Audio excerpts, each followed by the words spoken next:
Do Evangelho segundo João, capítulo 16, versículo 13. Quando ele vier, o Espírito da verdade vos guiará em toda a verdade, e ele não falará por si mesmo, mas dirá tudo quanto tiver ouvido, e vos anunciará o que há de vir. Falsas espiritualidades é o tema que eu pretendo abordar agora. Mas, para entrar nesse assunto delicado, importa fazer primeiro uma distinção. Falsa se opõe à verdadeira, ou verdadeiras. Mas antes de fazermos essa distinção, é importante definir, ou pelo menos conceituar, o que é espiritualidade. Espiritualidade tem relação com, como o próprio nome diz, espírito. Mas é o espírito nosso ou é outro espírito? São muitas as noções, as definições de espiritualidade. Mas eu tenho uma que na verdade não é minha e que me foi dada pelo meu professor de Teologia da Graça no seminário. E a definição é essa: espiritualidade é uma forma particular de seguir Cristo e o seu Evangelho. Simples demais. Segue-me, disse Jesus a vários dos apóstolos. Eu te seguirei aonde quer que vais. Disse, porém, alguém que Jesus não aceitou no seu grupo dos apóstolos.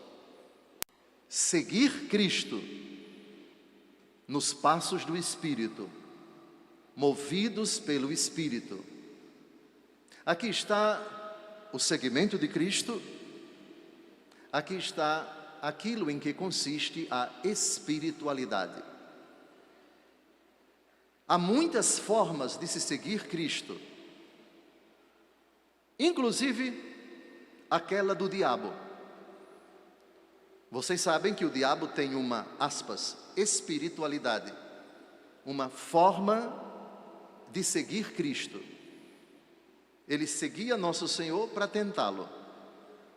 As 3 tentações no deserto são uma prova disso. O espírito de porco, de um lado, e Jesus movido pelo Espírito que foi conduzido para o deserto para ser tentado pelo demônio. Já nos evangelhos nós temos, se a definição for aceita, espiritualidade é uma forma de seguir Cristo. O diabo também está incluído aí, só que a forma dele é falsa, é fingida. É, na verdade, uma forma contrária àquela dos outros que foram chamados a seguir Jesus. Mas existe apenas uma forma de seguir Cristo ou várias? Dependendo da resposta, a gente vai responder a outra questão. Existe uma única espiritualidade cristã ou existem várias espiritualidades cristãs? Existem várias espiritualidades cristãs. No parágrafo 2684 do Catecismo da Igreja Católica, isso é muito significativo, a Igreja não fala de uma única espiritualidade, fala de espiritualidades. Cito esse parágrafo, que para nós é paradigmático. Aspas. Na comunhão dos santos, desenvolveram-se ao longo da história das igrejas diversas espiritualidades. O carisma pessoal de uma testemunha do amor de Deus aos homens pode ser transmitido como o espírito de Elias a Eliseu, o espírito de João Batista, para que alguns discípulos tenham parte nesse espírito. Há uma espiritualidade, igualmente, na confluência de outras correntes litúrgicas, teológicas, atestando a inculturação da fé no meio humano de sua história. As espiritualidades cristãs participam da tradição viva da oração e são guias indispensáveis para os fiéis, refletindo em sua rica diversidade a pura e única luz do Espírito Santo. Fecha aspas. Ou seja, o Espírito Santo de Deus confere moções, inspirações, luzes para uma determinada pessoa chamada a seguir Cristo. E ela, que tem a sua própria, única, específica e irrefetível, inconfundível identidade, concebe, abraça, vive, prega e transmite para os outros com suas palavras e o seu testemunho a como seguir Cristo. Isso quer dizer que se pode falar de N espiritualidades e nunca se pode dizer na história da igreja que o Espírito que sopra onde quer e como quer, segundo disse Jesus a Nicodemos no capítulo 3 do Evangelho segundo João, existem e ainda existirão abundantes, incontáveis espiritualidades. Tantas pessoas, tantas espiritualidades, a não ser que essa pessoa se identifique com a espiritualidade daquela outra. Dou um exemplo: espiritualidade inaciana. A espiritualidade de Santo Inácio de Loyola, fundador da Sociedade de Jesus, os jesuítas, que viveu o seguimento de Cristo e não só praticou, mas deixou por escrito uma forma particular de viver o relacionamento com o Senhor. Os exercícios espirituais de Santo Inácio, por exemplo, são uma manifestação, uma prova da espiritualidade inaciana. Francisco de Assis, espiritualidade franciscana. Francisco de Assis vai buscar na vida de Jesus um aspecto no qual ele quis priorizar, viver, imitar. Dentre as várias virtudes de Jesus, qual é, na opinião de vocês, a que mais se destaca na vida de Francisco de Assis, o meu esmulambado, pobre, quase miserável, porque viveu a radicalidade dessa virtude, a pobreza, o pobrezinho de Assis. São Domingos de Gusmão, os dominicanos, a pregação, a ordem dos pregadores. Destaca-se na vida de São Domingos de Gusmão a pregação. Não somente isso, mas se destaca na ordem dominicana a pregação. Mas também entre leigos, espiritualidade focolarina, Chiara Lubick. Espiritualidade daquela fundadora daquela congregação. Ela viveu o seguimento de Cristo daquela forma. E várias outras pessoas, encantadas por assim dizer, fascinadas por assim dizer, com essa espiritualidade, adentraram naquela ordem, naquela congregação. Espiritualidade beneditina, São Bento. Pode-se falar de espiritualidade de Jonas Abib? É claro que sim. E a prova está na comunidade Canção Nova, uma forma que Deus concedeu para o Monsenhor Jonas viver o seguimento de Cristo. E ele primeiro viveu, arregimentou para si seguidores, depois colocou isso por escrito, regulou, submeteu à igreja, e a igreja aprovou essa espiritualidade. Esse é um momento importante na história da espiritualidade de uma determinada pessoa. Então, eu poderia passar o dia inteiro falando das espiritualidades. Olhemos para os fundadores, mas olhemos também para os não fundadores, a espiritualidade da sua esposa, do seu esposo, cristãos católicos que têm uma forma, ou receberam de Deus e assumiram, aceitaram essa forma particular de viver o seguimento de Cristo no trabalho, na sociedade, na família, nas coisas simples e nas coisas grandes da vida. Pois bem, é correto, portanto, preciso, portanto, que se fale sempre de espiritualidades. Algumas são reconhecidas pela igreja. É quando, por exemplo, uma comunidade de vida, cujo fundador é fulano, ele recebeu de Deus essa graça de conceber a vivência do Evangelho dessa forma. Normalmente se fala do carisma do fundador, do carisma da congregação, do carisma da ordem, do carisma da comunidade de vida. O primeiro passo é simplesmente viver espontaneamente, sem a preocupação legal, canônica, de estatutos, de princípios da regra, qualquer que seja o nome.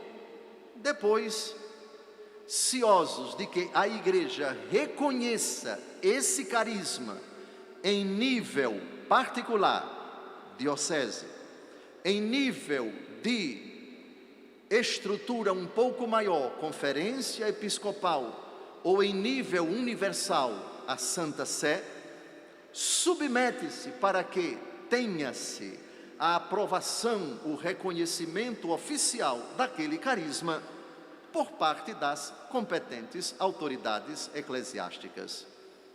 Esta congregação, esta comunidade é de direito diocesano, reconhecida pelo bispo da diocese. Esta comunidade, que durante um certo tempo foi de direito diocesano, cresceu, se agigantou, está presente já em vários países, e ela submete a igreja para que a igreja reconheça esse carisma em nível universal, reconhecimento pontifício, reconhecimento da Santa Sé. Seja em nível institucional, essa congregação, essa comunidade de vida, esta realidade carismática no sentido genuíno, no sentido evangélico, no sentido da teologia do apóstolo Paulo, na 1 Coríntios, capítulos 12, 13 e 14, é uma possibilidade de o Espírito Santo, que sopra onde quer, manifestar a riqueza dos seus dons, a abundância dos seus talentos, tocando aquele coração, levando também a ter, eu vou colocar entre aspas, seguidores.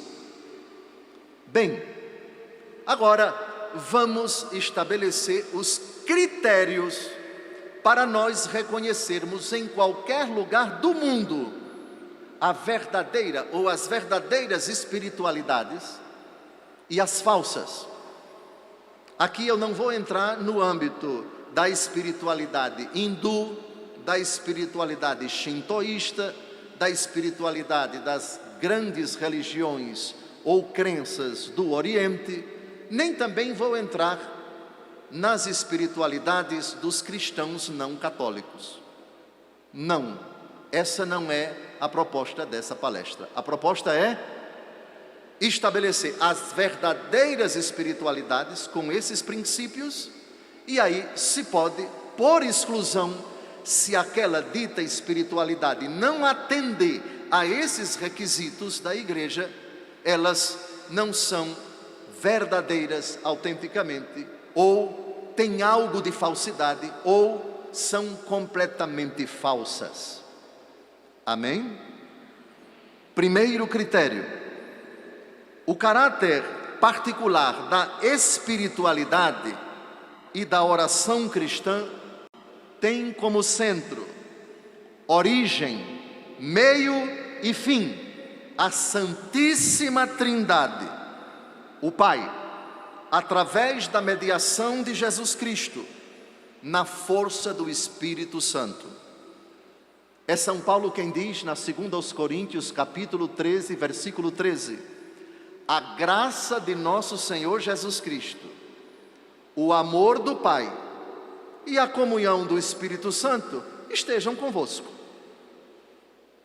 Portanto, se uma pessoa diz: a minha espiritualidade é centrada em Deus, bonito, mas incompleto, viu? Incompleto, porque os judeus também acreditam em Deus, e existe uma espiritualidade judaica. Os agnósticos também acreditam em Deus, mas um Deus na concepção deles impessoal, que existe, mas não pode ser conhecido. A gnose é mais ou menos isto. Portanto, para você descobrir se aquela espiritualidade, primeiro critério, é verdadeira à luz da fé católica, Trindade. Reconhece o Pai como Deus, reconhece que existe além da pessoa do Pai, em Deus, uma segunda pessoa que é o Filho, reconhece que em Deus, além da pessoa do Pai e da pessoa do Filho, uma terceira pessoa que é o Espírito Santo, espiritualidade trinitária. Está claro? Óbvio. Não, fulano reconhece a Trindade, é bem, mas ele não faz o sinal da cruz. Porque segundo ele, segundo sua denominação, a cruz é sinal de maldição. Essa espiritualidade pode até se considerar cristã, católica não é não. Por que não faz o sinal da cruz? Nós católicos romanos, 1 aos Coríntios, capítulo 1, versículos de 26 a 29. Os judeus pedem sinais, os pagãos pedem sabedoria. Nós, porém, pregamos Cristo crucificado, escândalo para os judeus, loucura para os pagãos, mas para aqueles que creem, quer judeus, quer pagãos, é poder, é sabedoria de Deus.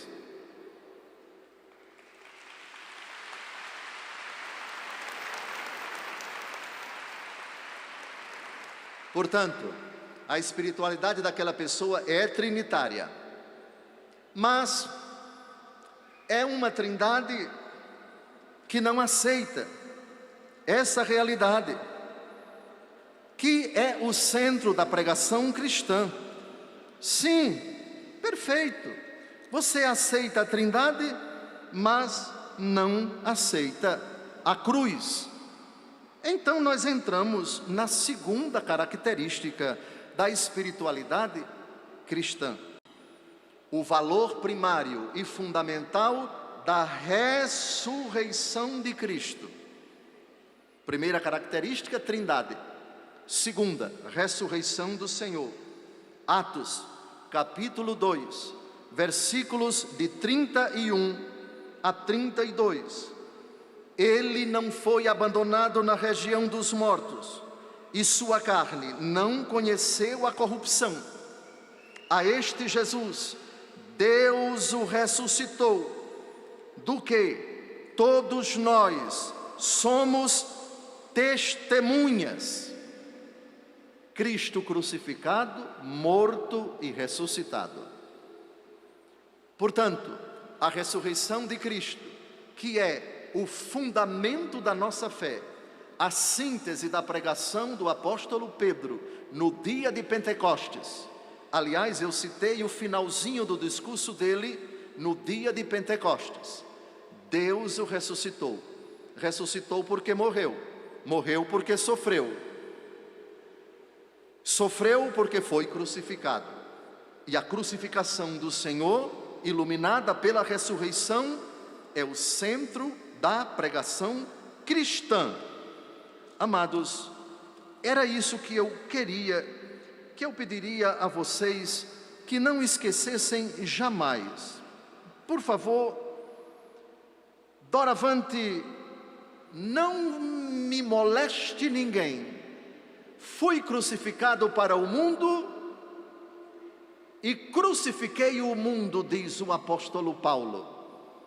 Crucificação, cruz, maldição que se torna salvação. Ele se fez por nós maldito. Ele abdicou de sua glória sem deixar de ser Deus e obediente até a morte, e morte de cruz. Por isso Deus o exaltou soberanamente e o elevou acima de todo nome, para que ao nome de Jesus nosso Senhor se dobre, reverente, no céu, na terra e nos abismos, e toda língua professe, para a glória de Deus Pai, que Jesus Cristo é o Senhor. É o famoso hino de Filipenses, capítulo 2, versículos de 6 a 11. Então já temos dois critérios: Trindade e ressurreição de Cristo.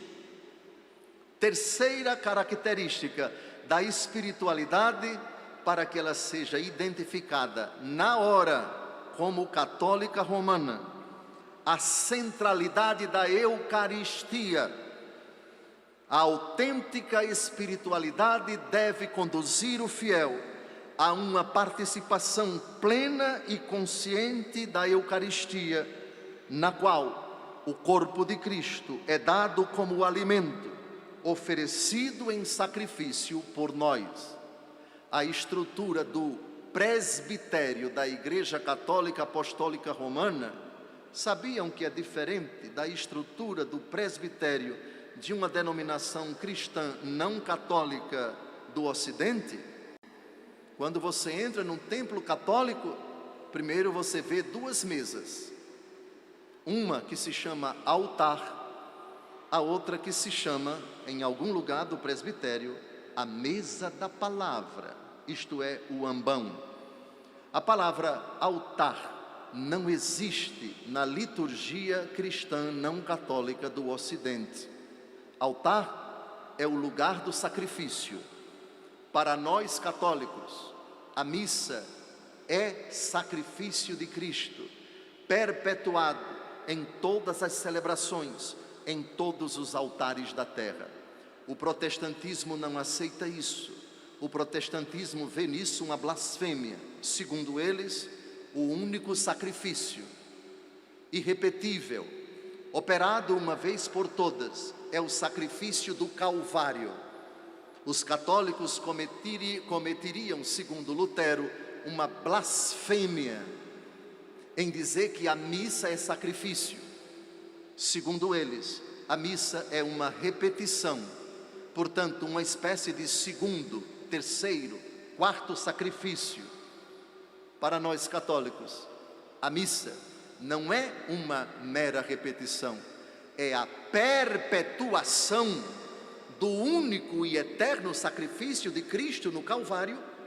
E Ele, ao instituir a Eucaristia, conferiu aos apóstolos poder que eles, com o passar do tempo, passaram para os presbíteros, de consagrar pão e vinho em corpo, sangue, alma e divindade de nosso Senhor Jesus Cristo, perpetuando, presentificando, atualizando, mas o verbo que mais me agrada, perpetuando o único e eterno sacrifício de Cristo no Calvário. Ou seja, a missa não é uma substituição, não é um plágio, não é uma celebração que procura representar meramente, mas tornar presente, misticamente, no altar, o único sacrifício de Cristo operado no Calvário, com o derramamento de sangue, torna-se presente, agora, no altar, de forma incruenta, ou seja, sem derramamento de sangue. Amados, aqui está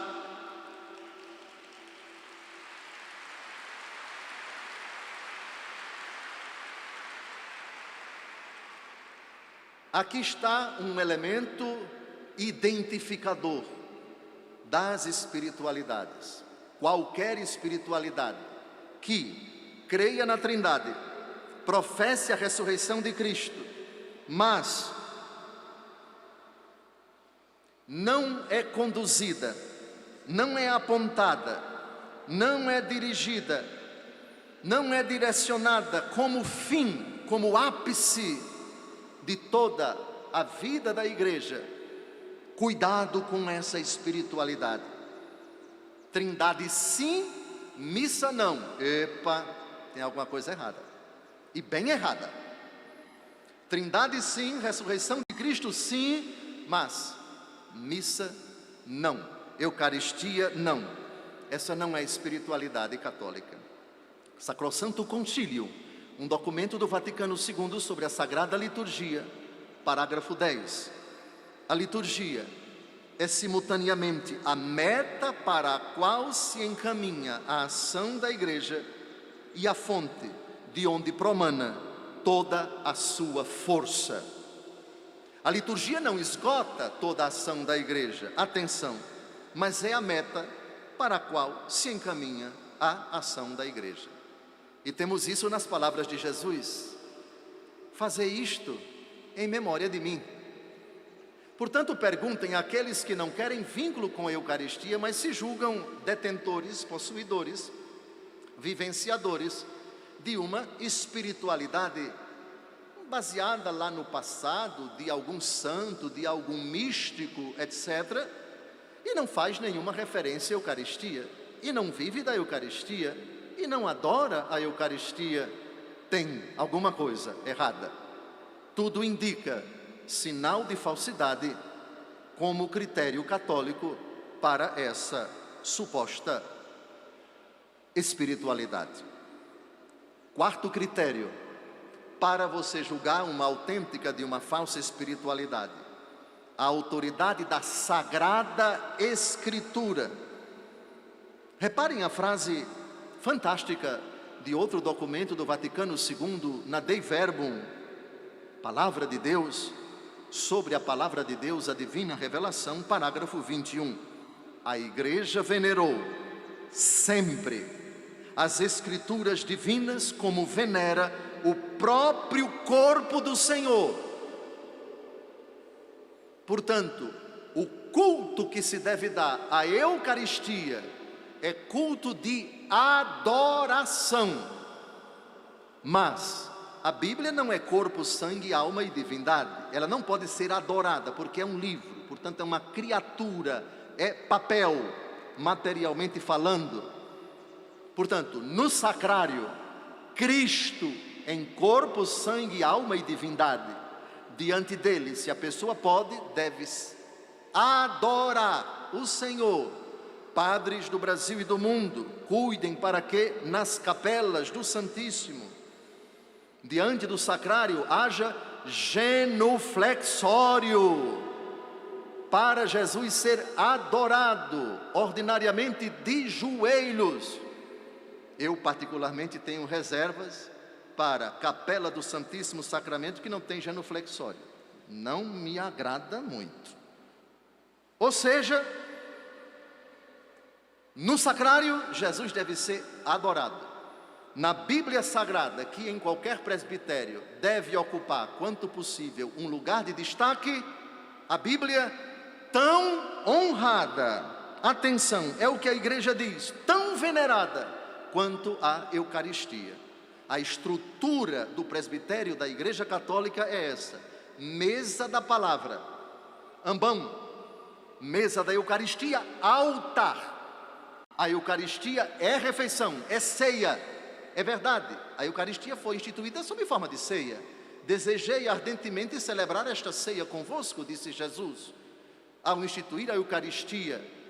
Mas é mesa que é altar.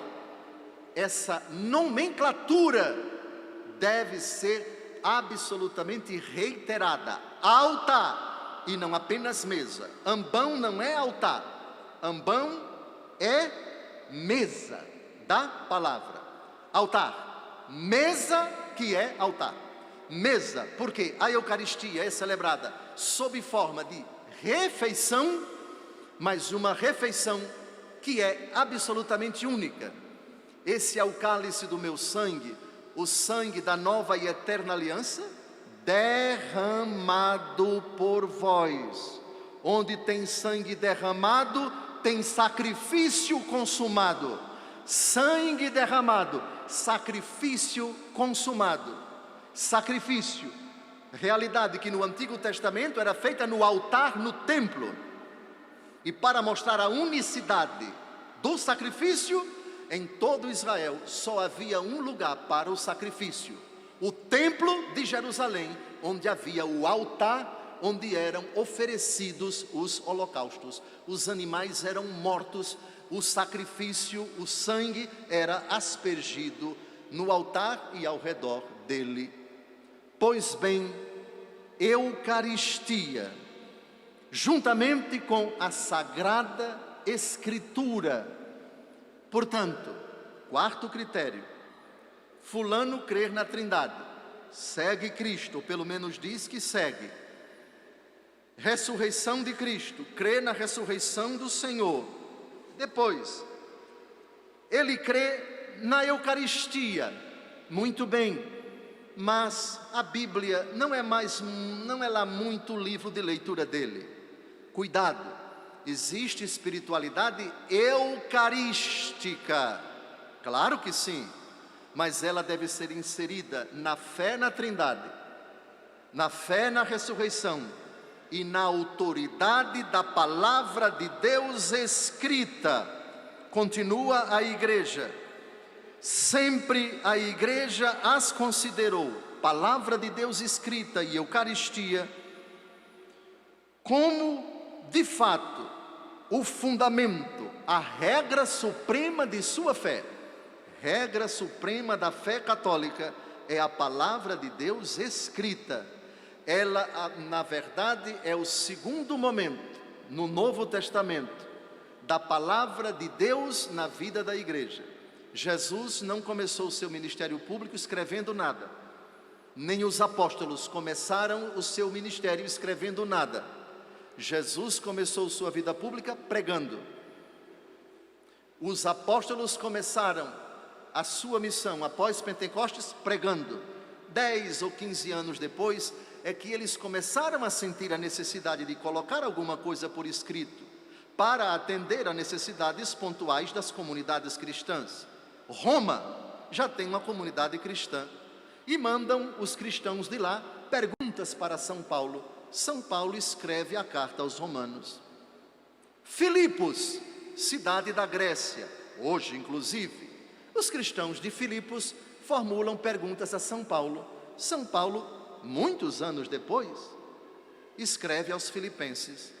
Tessalônica, na Grécia, a comunidade cristã formula perguntas a São Paulo. São Paulo escreve a primeira aos Tessalonicenses, a segunda aos Tessalonicenses. Corinto, na Grécia, a comunidade daquela cidade, comunidade cristã daquela cidade escreve, pergunta a São Paulo: nós temos dúvidas a respeito do matrimônio, a respeito dos ídolos, a respeito dos alimentos.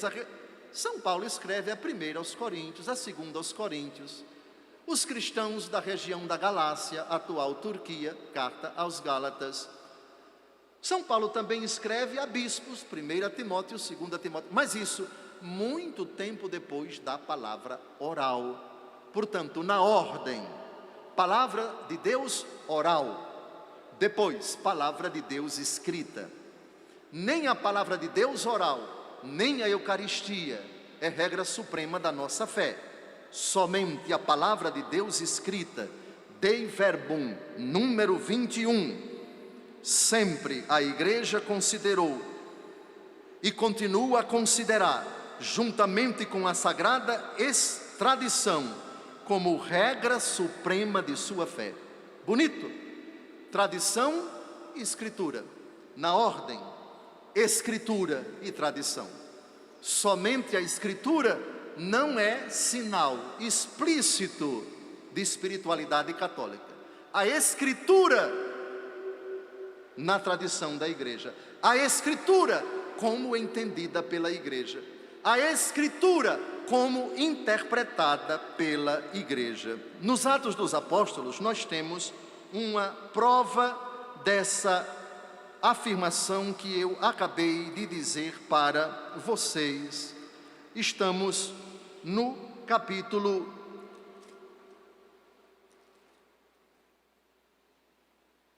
8 do livro dos Atos dos Apóstolos. O diácono Filipe é enviado a um eunuco da rainha de Candace, que está se dirigindo a Gaza, a faixa de Gaza hoje. E aí o Senhor o manda. Ele está lendo um texto do profeta Isaías, o canto do servo sofredor. Vejam bem o que é que acontece. No capítulo 8, Filipe diz para ele que está lendo a Bíblia: você sabe o que está lendo? Vejam, hoje nós diríamos um católico lendo a Bíblia. A pergunta de Filipe é: tu compreendes o que estás lendo? O eunuco respondeu: como poderia, se ninguém me orienta? Quem diz que a Bíblia somente basta, isso aqui é um soco no estômago. Como eu poderia entender se não tem quem me oriente? Esse texto é fundamental para quem ama a Bíblia, para quem venera a Bíblia. Não seja bibliólatra, seja amante da Bíblia, venere a Bíblia nesses termos. Filipe sobe na carruagem e explica a Escritura. Filipe é diácono, a autoridade da igreja, o magistério da igreja.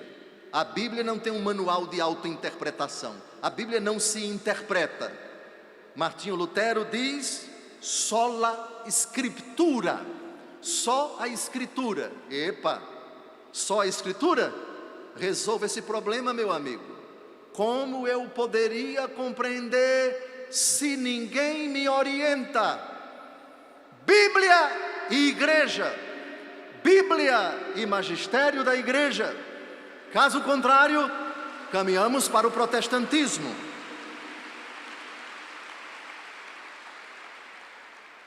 Última característica da verdadeira espiritualidade: o âmbito privilegiado do seguimento de Cristo, a igreja.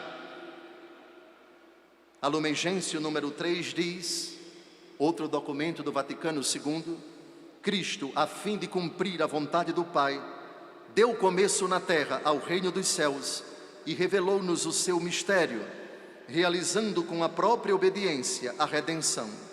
A igreja é o reino de Cristo, já presente em mistério, cresce visivelmente no mundo pelo poder de Deus. Tu és Pedro, e sobre esta pedra edificarei a minha igreja, e as potências do inferno não prevalecerão contra ela, e eu te darei as chaves do reino dos céus.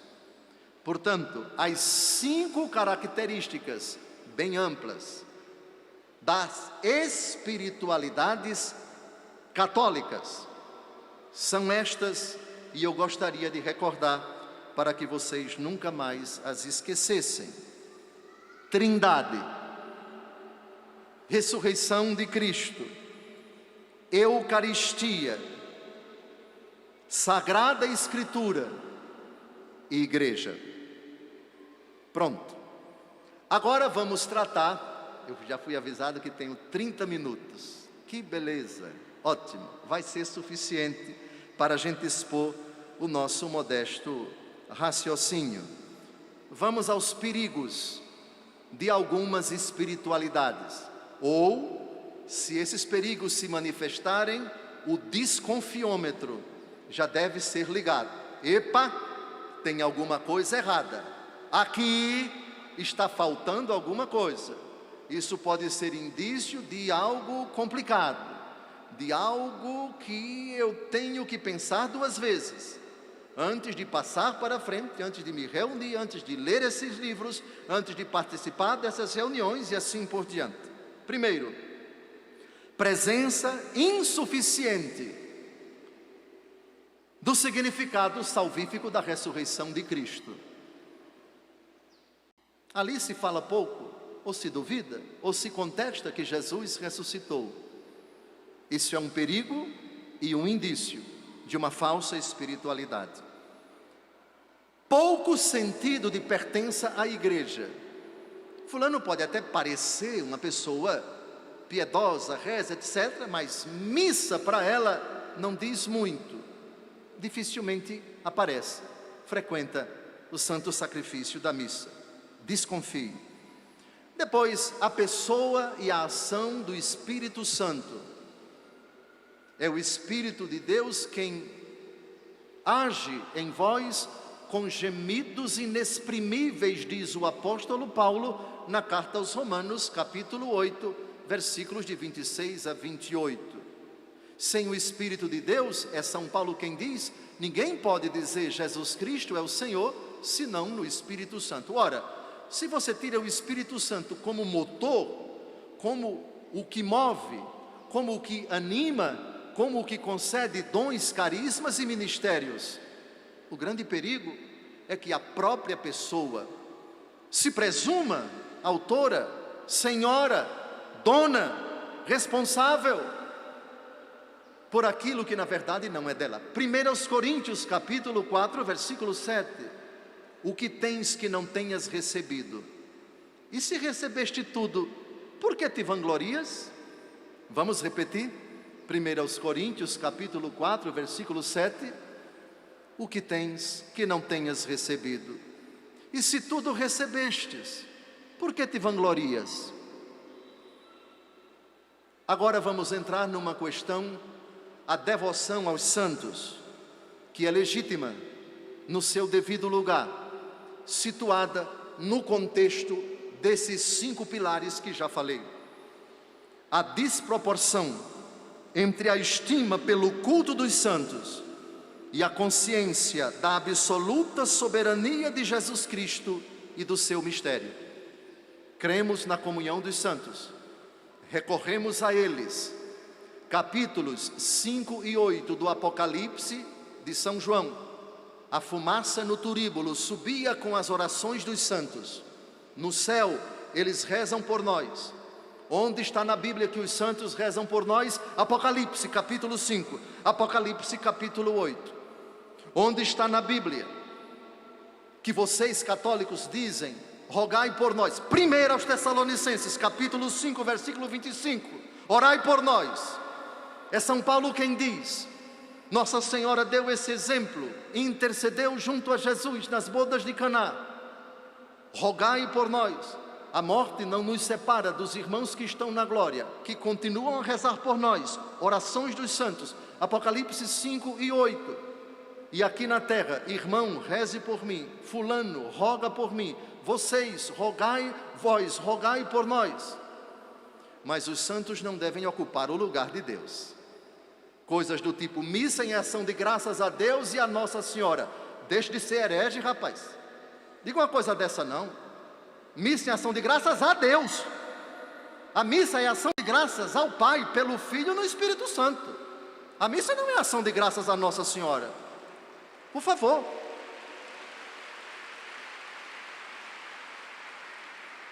Não. Mas eu quero agradecer a Nossa Senhora, eu quero agradecer a São Sebastião, eu quero agradecer a um determinado santo por um favor que eu alcancei. Muito bem, eu explico a você. Missa em ação de graças a Deus por uma graça alcançada dele, por intercessão de Nossa Senhora. Aí está certo.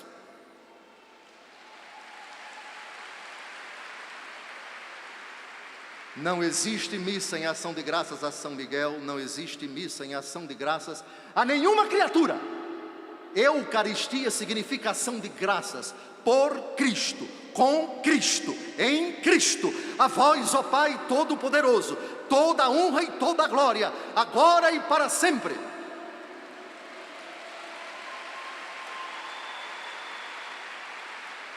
Por outro lado, e ninguém faça a edição do meu vídeo como fizeram com o coitado do padre, do Frei Gilson, tiraram uma frase do contexto para incriminar o coitado. Amo os santos e, como católico romano que sou, digo, é uma pena que uma pessoa que se diz cristã não crê na comunhão dos santos, não os venera. Sede meus imitadores, como eu sou de Cristo. 1 aos Coríntios, capítulo 11, versículo 1.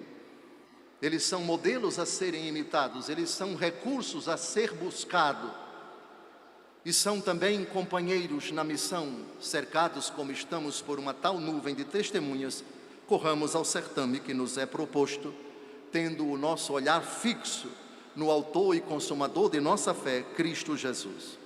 Amemos, veneremos os santos, mas não coloquemos os santos no lugar de nosso Senhor e Salvador Jesus Cristo. E se algum desgraçado, já está perdoado, fizer alguma edição desse vídeo, peço a vocês que nem precisam me avisar, respondam simplesmente isso: assistam ao vídeo inteiro, infelizes, e não façam uma desgraça dessa, infelizes.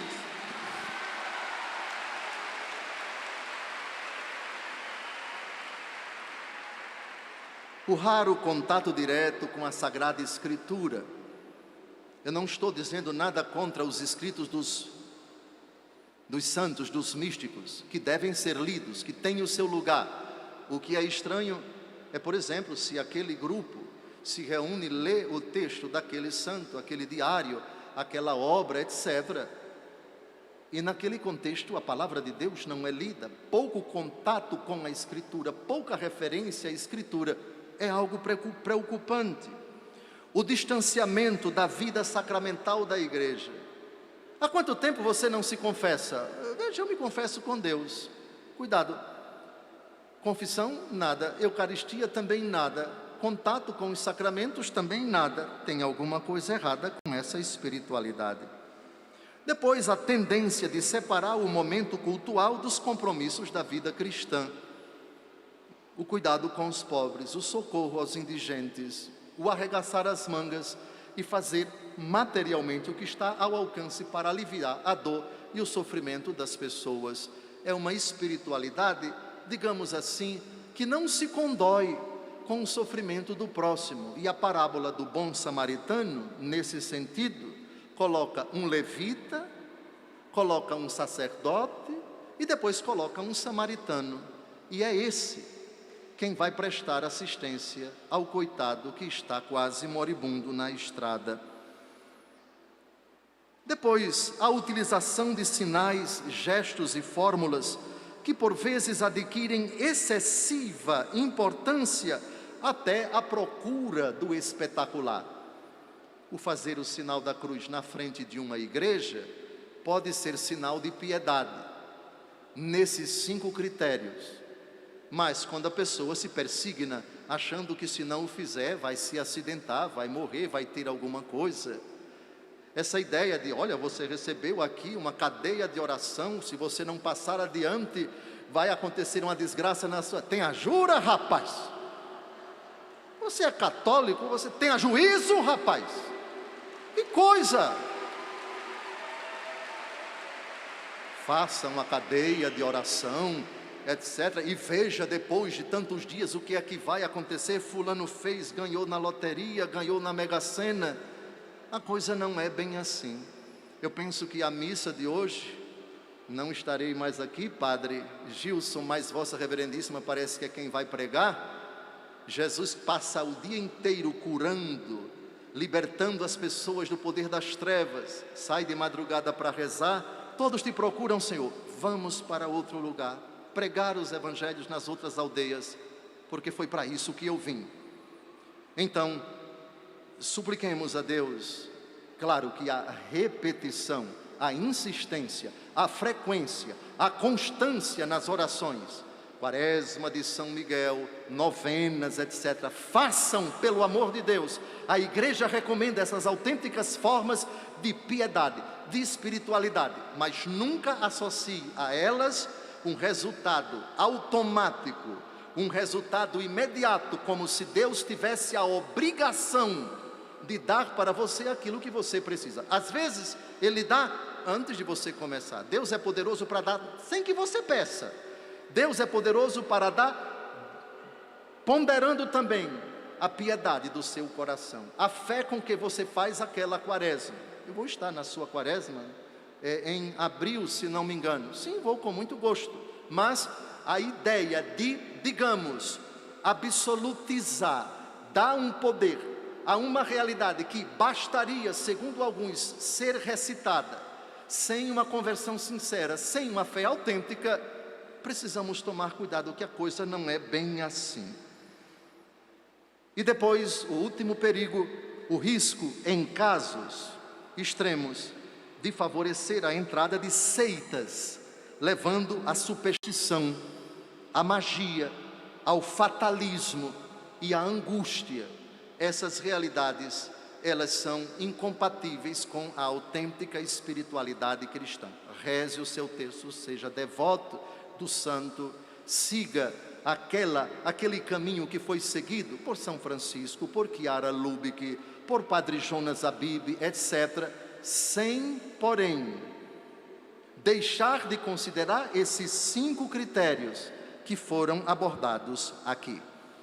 Concluo, e tenho 7 minutos para isso, serei absolutamente pontual, a respeito de algumas tentativas de espiritualidade das pessoas de tentar utilizar, e essa não é uma questão atual, ela é bem antiga, de assumir o contato com outras religiões, incorporando na sua espiritualidade métodos de oração.